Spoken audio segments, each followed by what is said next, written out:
बिस्मिल्लाहिर्रहमानिर्रहीम। अस्सलामु अलैकुम। Good morning all the students. आज हम पढ़ेंगे chapter number 3, glimpses of the past, यानी हमारे पहले के समय के अंदर हिंदुस्तान के अंदर क्या क्या घटनाएं हुई, कुछ महत्वपूर्ण घटनाएं हुई जिनको हम इस चैप्टर में पिक्चर्स के माध्यम से पढ़ेंगे और कुछ बबल डायलॉग्स के माध्यम से पढ़ेंगे। तो इससे पहले कि हम चैप्टर पढ़ना शुरू करें, देखिए इसमें क्या लिखा हुआ है कि before you read, here are some pictorial glimpses of the history of our country from 1757 to 1857। 1757 से 1857 तक हमारी इंडिया में क्या क्या घटनाएं हुई उसकी यहाँ पिक्चर्स दे रखी है। These pictures and speech bubbles, ये जो पिक्चर है और उनके सामने जो कुछ लिखा हुआ होगा उन्हें, जो एक बबल या क्लाउड जो भी होगा उस शेप के अंदर जो लिखा होगा उसे उस चीज को कहते हैं स्पीच बबल्स।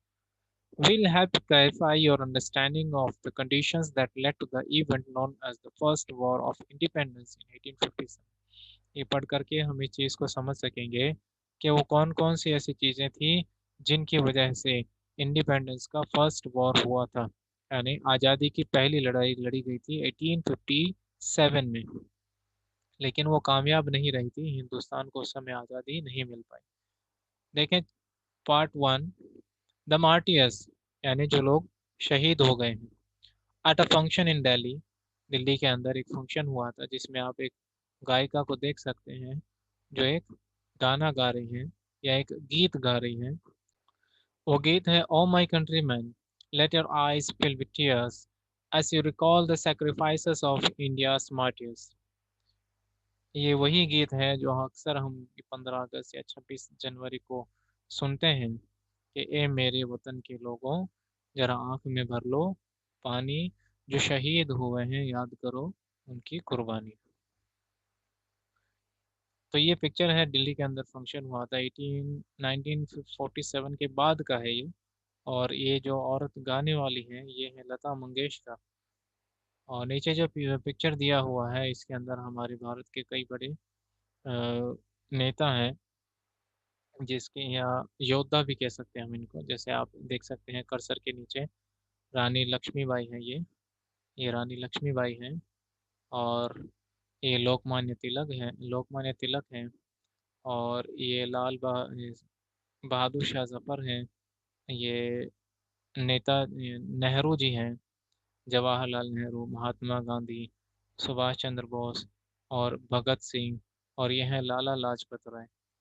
तो ये हमारे हिंदुस्तान को आज़ाद करवाने में ये जितने भी नेता हैं, आपको बैकग्राउंड में जो नज़र आ रहे हैं, इन्होंने बहुत महत्वपूर्ण भूमिका निभाई थी। और 1857 का जो युद्ध हुआ था उनके अंदर बहादुर शाह जफर, रानी लक्ष्मीबाई, इन्होंने पार्ट लिया था। और बाद की ये जो है ये बाद के जो 1857 के बाद के नेता हैं। और चाचा नेहरू जो है ये आज़ादी, इनको बच्चे चाचा नेहरू भी कहते थे। जवाहरलाल नेहरू जो इंडिया के पहले प्रधानमंत्री रह चुके हैं। Number 2, the company's conquest 1757 to 1849।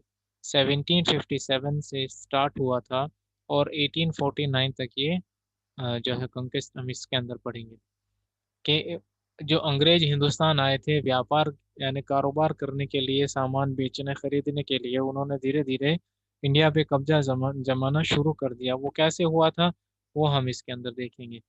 With its superior weapons, the British East India Company was extending its power in 18th century India। अब इसके अंदर बताया गया है कि जो अंग्रेज आए थे ईस्ट इंडिया कंपनी के, उनके पास कई आधुनिक हथियार थे, नई नई तकनीक के हथियार थे। उन्होंने हथियार के दम पर व्यापार के साथ साथ जो है वो जमीनों पे कब्जा करना शुरू किया पहले, फिर धीरे धीरे वहाँ जो छोटा राजा है जमींदार होता था और उसकी जो है जगह हथिया ली। उन्होंने उस जगहों पर कब्जा कर लिया, वहाँ के छोटे राजाओं को जो है वो हटा करके उनके ऊपर अपना राज जमा लिया। आप ये येलो कलर के अंदर जो कुछ देख रहे हैं इस पिक्चर के अंदर, ये यहाँ इंडिया के जो राजा थे ना, उनका राज चलता था। इंडिया के राजाओं का, जो खुद इंडिया के थे, उनका राज चलता था। और जो पिंक कलर में आप चीज देख रहे हैं एरिया, यहाँ पर ब्रिटिश यानी अंग्रेजों का राज चलता था। ये हिंदुस्तान का पुराना मैप है, 1765 का ये मैप है, उस समय का मैप है। आगे देखें क्या लिखा हुआ है। अभी इस पिक्चर में हम देखेंगे तो हमें पता चलेगा, इंडियन प्रिंसेस व शॉर्ट साइटेड, यानी इंडिया के जो राजा होते थे वो बहुत ज्यादा दूर की नहीं सोचते, यानी वो लंबी नहीं सोचते कि अगर हम ऐसा करेंगे तो आगे फ्यूचर में जा करके उसका क्या रिजल्ट निकलेगा। जैसे इसमें नीचे लिखा हुआ है, दैट अपस्टार्ट राजा बाह call the English merchants, they will help me to defeat him. अभी किसी जगह का राजा है, तो वो कह रहा है कि उन्होंने तो है लड़ाई हमसे शुरू कर दी है, यानी कि उन्होंने वो अपनी फौज लेकर के अपने वहां से रवाना हो चुके हैं। अब ये जो राजा है ये बता रहा है कि भाई अब तो है हमें जो है वो अंग्रेज जो व्यापारी हैं उनसे मदद लेनी पड़ेगी, ताकि हम दुश्मनों को हरा सके, नहीं तो दुश्मन हम पे हमला करके हमारे ऊपर कब्जा जमा लेंगे। The people had no peace due to such constant fights. अब हम हमेशा लड़ाई में ही उलझे रहते हैं, तो हमारे जो लोग हैं इनको शांति नहीं मिलती है। आगे पिक्चर में देखेंगे हम, इसमें देख सकते हैं हम, एक अंग्रेज जो है वो फौजी है, और वो एक युद्ध का मैदान आपको नजर आएगा, और जिसके अंदर जो है वो अ, लोगों के हाथों में हथियार वगैरह आपको नजर आएंगे। तो ये देख करके हमें एक युद्ध का सीन नजर आता है। इसमें लिखा हुआ देखो, the rivalries help the English east India company and it could easily subdue Indian princess one by one. अब राजा यहाँ के हिंदुस्तान के आपस में लड़ते थे, तो जब वो आपस में लड़ते तो जब आपस में लड़ते थे तो उनका फायदा अंग्रेज उठाते थे। अंग्रेज इस तरह से उनका फायदा उठाते कि जब दो राजा इंडिया के जो दो तरफ के दोनों तरफ के राजा होते, तो उन दोनों तरफ के राजाओं में से एक तरफ के राजा को वो साथ देते और दूसरे वाले राजा को हरा देते। तो इस तरीके से एक तो राजा उनका दोस्त बन जाता और दूसरा राजा उनका दुश्मन हो जाता।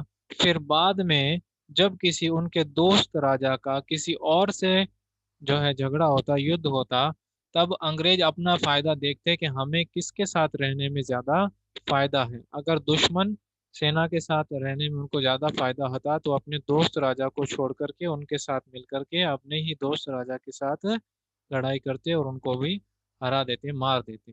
तो इस तरीके से अंग्रेजों ने छल कपट करके अपना राज हिंदुस्तान में जमाया। A far-seeing ruler like the brave Tipu of Mysore fought the British till he died fighting. Next picture में आप देख सकते हैं एक राजा की फोटो है जिसका नाम है टीपू सुल्तान। ये मैसूर का राजा था, और ये अंग्रेजों से युद्ध करते हुए जो है वो शहीद हो गए थे। मुसलमान थे ये, टीपू सुल्तान नाम था इनका, ये युद्ध करते हुए शहीद हो गए थे। तो टीपू सुल्तान ने जो है अंग्रेजों के खिलाफ युद्ध करके जो है शहादत हाई पाई थी। नेक्स्ट पिक्चर में देखेंगे, यहाँ कुछ लोग जो हैं वो आपस में बातें कर रहे हैं। यहाँ देखें, how did Indian react to this conquest. अब ये जो अंग्रेज हिंदुस्तान पे अपना कब्जा बढ़ जमा रहे थे और जो है अपनी राज्य जो है वो बढ़ा रहे थे, तो हमारे यहाँ हिंदुस्तान के राजा और हिंदुस्तान के लोग वो आपस में क्या बातें करते थे देखें। Thank God there is peace in the country now, no more wars and no looting by thugs.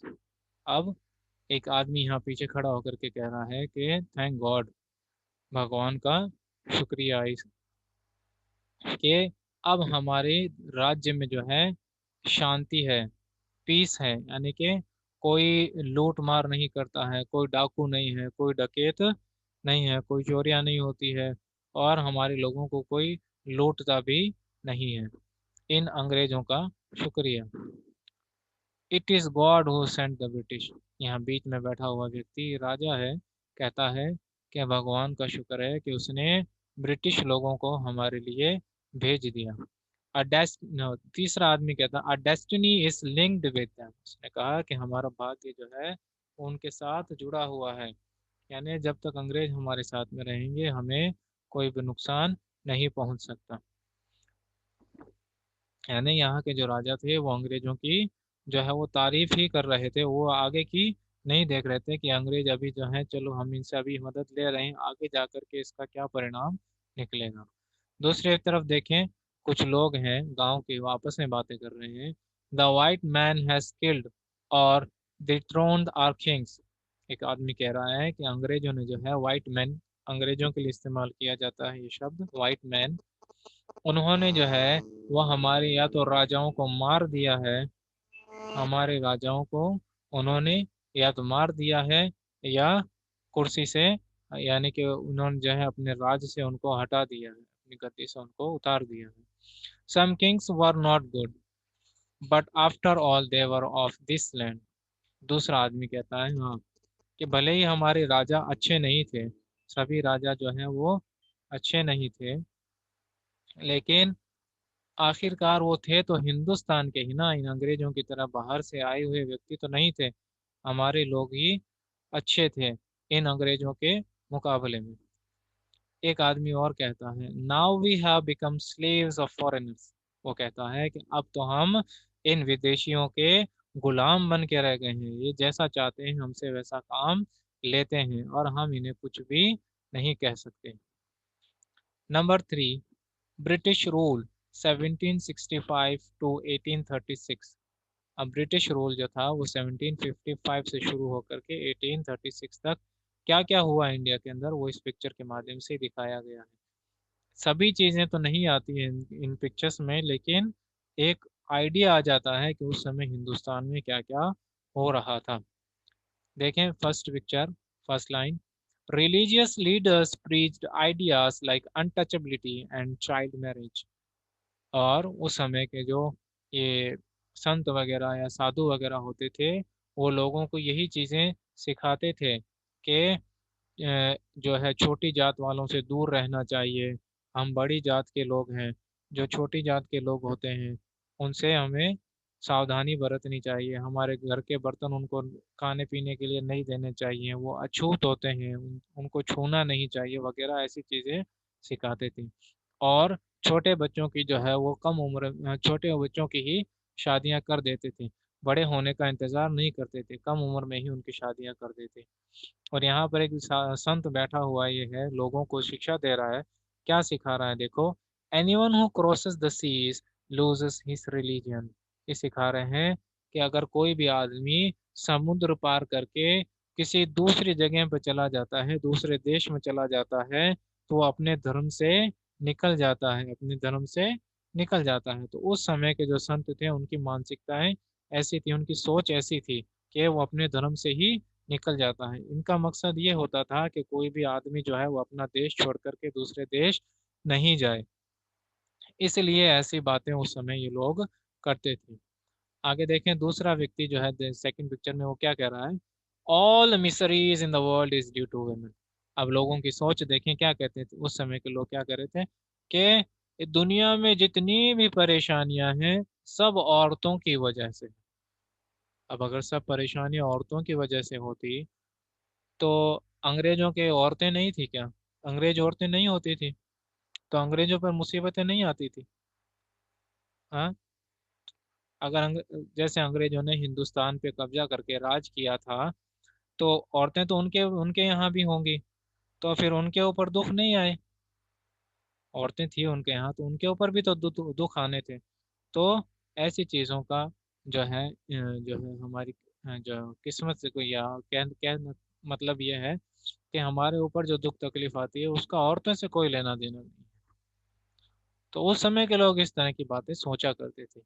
अब जो है वो ब्रिटिश लोग हैं वो आपस में क्या बातें कर रहे हैं अंग्रेज, the truth was that Indians have lost self respect, the British scorned them. अंग्रेज बैठे हुए बातें कर रहे हैं कि हिंदुस्तान के उस समय, हिंदुस्तान पिक्चर कह रही है कि हिंदुस्तान के लोग जो थे उस समय के, वो अपनी इज्जत भूल गए थे, यानी वो खुद की रेस्पेक्ट नहीं करते थे, अपने आप को इज्जत नहीं देते थे। अंग्रेज जो थे वो उनको झिड़क देते थे, गालियां देते थे, बुरा भला कहते थे। एक अंग्रेज उसमें से कह रहा है, the natives are unworthy of trust, incapable of honesty. तो ये अंग्रेज कह रहा है कि यहाँ के जो लोग हैं ना, ये भरोसे के लायक नहीं है, इनके अंदर ईमानदारी नहीं है। अंग्रेज जो है वो हिंदुस्तान के लोगों के बारे में ऐसा कह रहा है। और आप इस पिक्चर में देख सकते हैं कि एक हिंदुस्तानी व्यक्ति है जो हाथ जोड़े अंग्रेजों के सामने खड़ा है, उनकी जी हुजूरी कर रहा है। नीचे लिखा हुआ है, वो उसका डायलॉग लिखा हुआ है, true your honour but I am honest. अब वो क्या कह रहा है, हिंदुस्तान का व्यक्ति जो पीछे खड़ा हुआ है हाथ जोड़ करके, कि आप बिल्कुल सही कह रहे हैं। आप जो कह रहे हैं ना कि हिंदुस्तान के लोग विश्वास करने लायक नहीं है, आप तो बिल्कुल ही सही कह रहे हैं।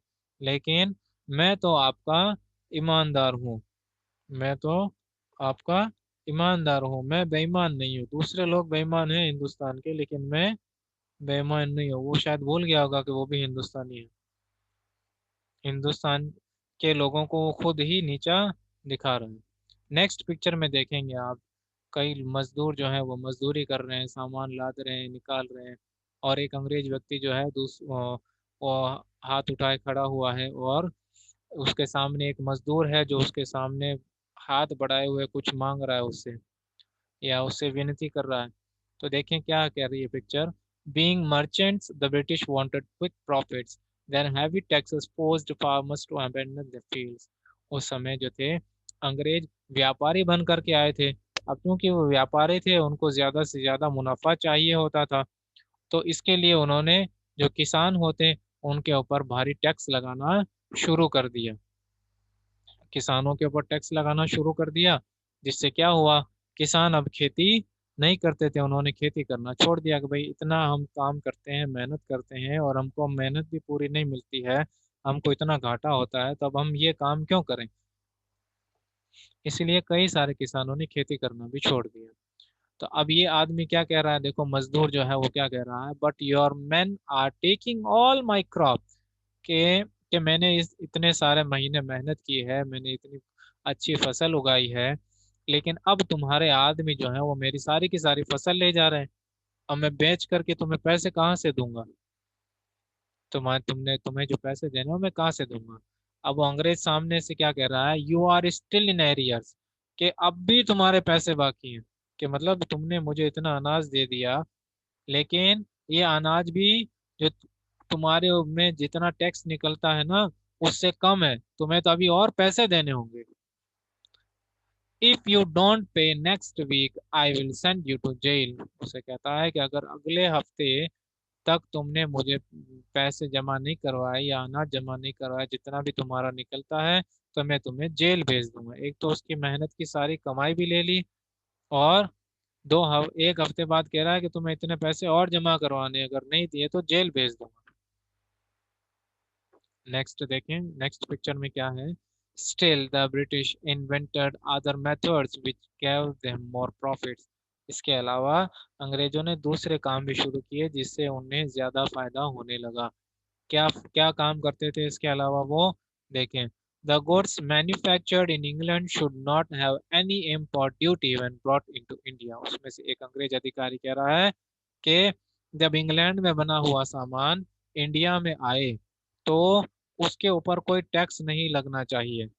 हमारा इंग्लैंड से जो माल आएगा उस पर हम बिल्कुल भी टैक्स नहीं लगाएंगे। टैक्स नहीं लगाने से अंग्रेजों को ही फायदा होता। नेक्स्ट, तो उसके अंदर उसी पिक्चर में दो एक अंग्रेज अधिकारी और कह रहा है, अ गुड आइडिया, कि ये तो बहुत ही अच्छी बात है। नीचे बॉक्स में क्या लिखा है देखें। The East India company's laws begin to cripple Indian industries. अब ईस्ट इंडिया कंपनी के बनाए हुए कानून जो थे, वो इंडिया के अंदर जितनी इंडस्ट्रीज थी, यानी इंडिया के अंदर जितनी फैक्ट्रियां लगी हुई थी, वो उनके लिए नुकसानदायक बनने लगी। नेक्स्ट पिक्चर में देखेंगे आप, एक बूढ़ा आदमी है और एक औरत पास में बैठी है और बच्चा उसके पास सोया हुआ है। तो ये पिक्चर क्या कह रही है देखें। The British policies रूइन the expert artisans and their business, के अंग्रेजों ने जितनी भी पॉलिसीज बनाई, यानी जिस तरह के कानून वगैरह अंग्रेजों ने बनाए, उससे क्या हुआ, उससे ये हुआ कि इंडिया के अंदर काम करने वाले जितने अच्छे अच्छे कारीगर थे, उन सब के बिजनेस खराब कर दिए। उन सब के बिजनेस खराब कर दिया। यानी कोई अगर हाथ से कारीगरी करके कपड़े पे कसीदाकारी करता तो उसका वो काम जो है अंग्रेजों ने खराब कर दिया। खराब कैसे किया? वो इंग्लैंड से जो है वो मशीन से तैयार किया हुआ कपड़ा लाते थे, हिंदुस्तान में ला करके बेचते थे। आप जो मशीन से तैयार किया होता था तो वो हाथ से तैयार किए हुए से काफी अच्छा होता था, देखने में काफी खूबसूरत लगता था। तो इसलिए हाथों से बनाए हुए कपड़े उनके लिए महंगे रहते, इंडिया के लोगों के लिए। तो इसीलिए उन्होंने अंग्रेजों के बनाए हुए कपड़े जो सस्ते भी होते थे और सुंदर भी होते थे, देखने में अट्रैक्टिव होते थे, तो इसलिए वहाँ के लोगों को यानी ब्रिटिश को जो है इसी चीज़ से ज़्यादा फायदा होता था। इसी चीज़ को अगर हम आज के टाइम में देखें तो हम ये समझ सकते हैं कि हम चाइना से माल मंगवाते हैं, है ना। हम मार्केट में देखते हैं कि लोग कहते हैं ये बहुत सस्ता है, ये चाइना का है, ये बहुत सस्ता है, ये चाइना का है। ऐसी बातें हम देखते हैं ना आज के समय में। तो उस समय ऐसा ही होता था कि ब्रिटिश यानी इंग्लैंड से आई हुई चीज बहुत ही सस्ती होती थी और लोग उसको खरीदते थे, हम भी खरीदते हैं, है ना। एक 10-12 हजार के अंदर लेटेस्ट सबसे नई टेक्नोलॉजी का मोबाइल मिल जाता है। अगर यही नई टेक्नोलॉजी का अगर हम किसी और देश से मंगवाएंगे तो हमें बहुत ही महंगा पड़ेगा, है ना। तो इसीलिए जैसा कि आज हमारे लिए चाइनीज सामान जितना भी है, जितना सस्ता और जितना जो है वो कम कीमत में जितना सस्ता और जितना नई टेक्नोलॉजी वाला आता है, उस समय बिल्कुल वैसा ही था। लेकिन उस समय चाइना की जगह कंट्री जो थी वो थी इंग्लैंड। आगे देखें नंबर 4, राम मोहन रॉय। राम मोहन रॉय एक जो है व्यक्ति गुजरे हैं हिंदुस्तान की हिस्ट्री के अंदर। ये काफी पढ़े लिखे व्यक्ति थे और इन्होंने समाज के लिए काफी महत्वपूर्ण काम किया। यानी समाज के अंदर जितनी बुराइयां थी उस समय की, उनको मिटाने के लिए इन्होंने काफी प्रयास किए। 1772 टू 1833 इनका टाइम ये रहा था। तो फर्स्ट पिक्चर क्या कहती है, देखो। Ram Mohan Roy, a learned man from Bengal, understood what was wrong with the country. Raja Ram Mohan Roy एक पढ़े लिखे इंसान थे और काफी समझ बूझ वाले इंसान थे, और वो बंगाल से थे और उन्हें समझ आ रहा था कि हमारी कंट्री यानी हमारे देश में क्या हो रहा है।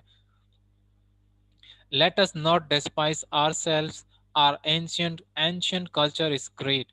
तो वो कहते हैं कि हमें जो है अपने आप को छोटा नहीं समझना चाहिए, उदास नहीं होना चाहिए। अंग्रेज जो कुछ भी कर रहे हैं उसे देख करके हमें उदास नहीं होना चाहिए। And we are capable of great achievements. और हमारे अंदर तो इतनी क्षमता है कि हम बहुत बड़े अचीवमेंट्स हासिल कर सके, यानी हम बहुत बड़े काम करने की ताकत रखते हैं। हमारा जो पुराना जो कल्चर जो है वो काफी महान है। We must first reform our society. तो उन्होंने ये सोचा कि हमें जो है अपने समाज के अंदर फैली हुई जितनी भी बुराइयां हैं उनको सबसे पहले खत्म करना चाहिए, उनको बदलना चाहिए। सुपरस्टिशंस हैव बीन रूइंड अस। और हमारे जो अंधविश्वास हैं जिन पर हम जो है बगैर सोचे समझे विश्वास करने लगते हैं जिस तो उनको सबसे पहले खत्म करना चाहिए। अ, आगे देखें। He told his wife Uma. तो उन्होंने अपनी बीवी उमा से कहा, cows are of different colours. समझाते हुए बताया कि देखो, गायें भी तो कितने रंग की होती है, कोई सफेद होती है, कोई काली होती है, कोई भूरे रंग की होती है ना, कोई गोल्डन कलर की होती है। तो अलग अलग तरह होते हैं, गायों के भी अलग अलग रंग होते हैं। But the colour of their milk is the same. लेकिन उनका जब दूध निकलता है तो सब गायों का एक ही रंग का दूध निकलता है। उनके कहने का मतलब ये था कि हमारे हिंदुस्तान के अंदर भले ही लोग जो हैं वो अलग अलग कल्चर के हों, लेकिन हम सब हैं तो एक ही, यानी हम सब हिंदुस्तानी ही हैं। आगे, different teachers have different opinions. उन्होंने कहा कि अलग अलग टीचर्स की अलग अलग राय हो सकती है, यानी अलग अलग धर्म जो है वो अलग अलग बातें करते हैं। But the essence of every religion is the same. लेकिन हर धर्म में कुछ न कुछ समानता जरूर होती है। हर धर्म के अंदर कुछ न कुछ समानता जरूर होती है। आगे देखें। He was attracted by science and modern knowledge. Raja Ram Mohan Roy जो थे, उन वो साइंस और जो मॉडर्न नॉलेज था, यानी नए जमाने का जो ज्ञान था, पढ़ाई वगैरह थी, उससे वो काफी जो है अट्रैक्ट हुए, उनको वो चीज अच्छी लगी। Knowledge should be practical and scientific. तो उन्होंने बताया कि हम जो कुछ भी सीखते हैं, ज्ञान प्राप्त करते हैं, पढ़ाई करते हैं, तो उस पढ़ाई को जो है हम प्रैक्टिकली कर सकें और वो साइंटिफिकली भी सही हो, यानी साइंस के एतबार से भी वो पढ़ाई सही हो, और हम जो भी पढ़ाई करते हैं वो हम अपनी जिंदगी में के अंदर उसके ऊपर जो है प्रैक्टिस कर सकें। नॉलेज ऐसा होना चाहिए। कहने का मतलब, अगर कोई आदमी पढ़ाई कर रहा है तो पढ़ाई करके उसको कुछ अपनी पढ़ाई से फायदा होना चाहिए। अगर कोई बच्चा है, अभी पढ़ रहा है, अभी मान लो 10th या 12th में आया है, अब वो बस पढ़ ही रहा है, उसके पास कोई स्कोप नहीं है आगे जाकर के क्या करना है, तो वो नॉलेज उसके लिए फायदा नहीं करेगा। अगर वो पहले से ही ये सोच करके पढ़ाई करेगा कि नहीं, मुझे तो बड़ा होकर के डॉक्टर बनना है, मुझे बड़ा होकर के जो है वो एक बड़ा सारा ऑफिस खोलना है, मुझे सीए बनना है ना, मुझे टीचर बनना है, तो फिर उसका नॉलेज उसके काम आएगा और वो अच्छे से पढ़ाई कर पाएगा। अगर ऐसा नहीं होगा तो उसका नॉलेज जो है उसको फायदा नहीं देगा। Next, he crossed the seas and went to England to see what made the British powerful. There he told them. तो वो अपना वतन यानी हिंदुस्तान छोड़ करके इंग्लैंड गए और वहां जाकर के देखा कि क्या ऐसी चीज है जिन्होंने जिसने जो है अंग्रेजों को इतना पावरफुल बना दिया है। ये इतने ताकतवर क्यों है, क्या वजह है इसके पीछे। तो उन्होंने वहां जाकर के उनकी संसद में कहा, we accept you as rulers and you must accept us as subjects, but you must remember the responsibility a ruler owes to his subjects. वहां जाकर के अंग्रेज जो नेता थे उनके सामने जाकर के उन्होंने कहा कि हम इस बात को मानते हैं कि आप हमारे रूलर्स हैं, आप हमारे ऊपर राज करते हैं, आप हमारे राजा हैं, हम इस चीज को मानते हैं। आपको भी हमें अपनी प्रजा समझना चाहिए, अपने लोग समझना चाहिए, और एक राजा की ये जिम्मेदारी होती है कि वो अपनी प्रजा की देखभाल करे हर तरीके से। और फर्स्ट पिक्चर के अंदर नीचे आप देख सकते हैं कि राजा राम मोहन रॉय के बारे में लिखा हुआ है, he started news papers but the suspicious British stopped them in 1823। और राजा राम मोहन रॉय ने जो है वो अखबार भी छापना शुरू किया था, लेकिन अंग्रेजों को उनके ऊपर शक हुआ कि ये अंग्रेजों के खिलाफ कुछ चीज़ें लिखेंगे, इसलिए अंग्रेजों ने उनके अखबार 1823 के अंदर बंद करवा दिया, यानी उनका छपवाना उन अंग्रेजों ने रुकवा दिया। आई होप यहाँ तक आप जो कुछ भी पढ़ाया है वो आपको समझ में आया होगा। तो आज हम अपना चैप्टर यहीं एंड करते हैं, और जो रिमेनिंग चैप्टर है वो इंशाल्लाह नेक्स्ट क्लास में पढ़ेंगे। तो जितना हमने पढ़ा है वो आप रीडिंग करेंगे, और कोई चीज़ नहीं समझ में आती है तो वो पूछेंगे। इसके आगे का इंशाल्लाह नेक्स्ट क्लास में पढ़ेंगे। अस्सलामु अलैकुम।